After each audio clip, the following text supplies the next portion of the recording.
All right, welcome back, everyone, for another deep dive. I'm excited for this one. We're going to be getting into some really interesting ideas today. Yeah, I've been looking forward to this one. Yeah, today we're going to be talking about artificial intelligence, biblical prophecy, and really what it means to be human. Pretty big stuff. He's no kidding. It's heady stuff. Yeah. And we're looking at a YouTube video today. It's called La Imagen de la Bestia. Which translates to... The image of the beast. Oh, okay. I was going to say.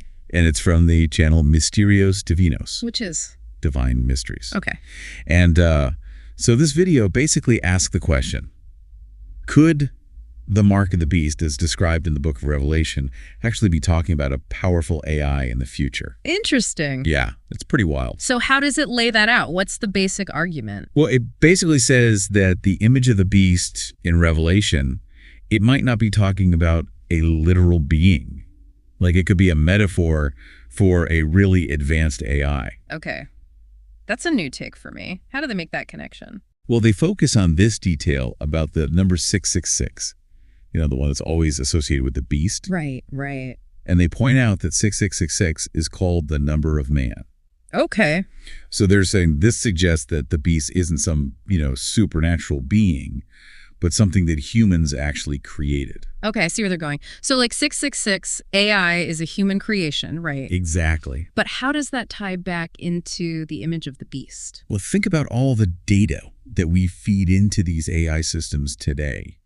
Everything we do online, our conversations, our posts, what we like, what we don't like, is basically creating this entity that has access to an insane amount of information about humanity. It's like a digital reflection of us. Exactly. But is that really the same as the image of the beast, though? Well, that's where the video gets really interesting.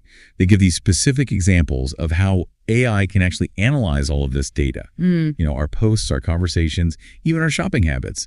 And it can use that to figure out human patterns, our psychology, our tendencies, all of that. So it's learning about us. Yeah.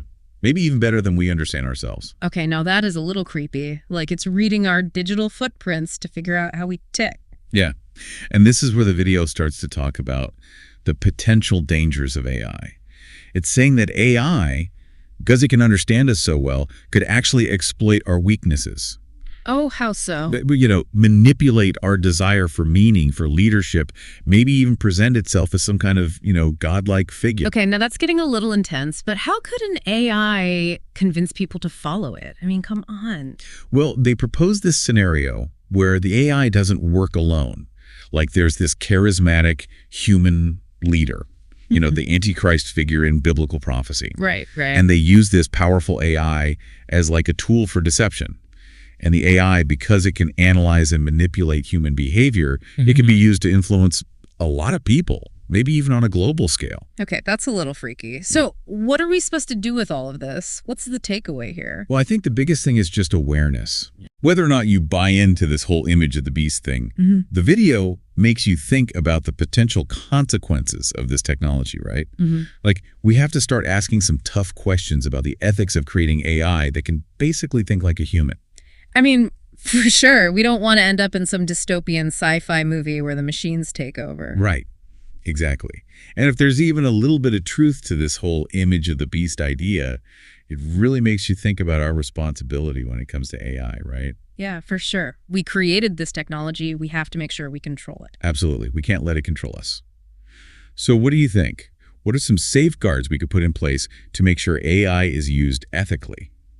How do we navigate a world where things are getting blurrier and blurrier between humans and AI? That's the million-dollar question, isn't it? It's something we need to be thinking about and talking about. Yeah, because this technology is here. It's not going away. Right. It's up to us to figure out how to use it for good and not let it be used against us. Absolutely. That's a great point to end on. I think that wraps it up for this deep dive. Thanks for joining us. Always a pleasure.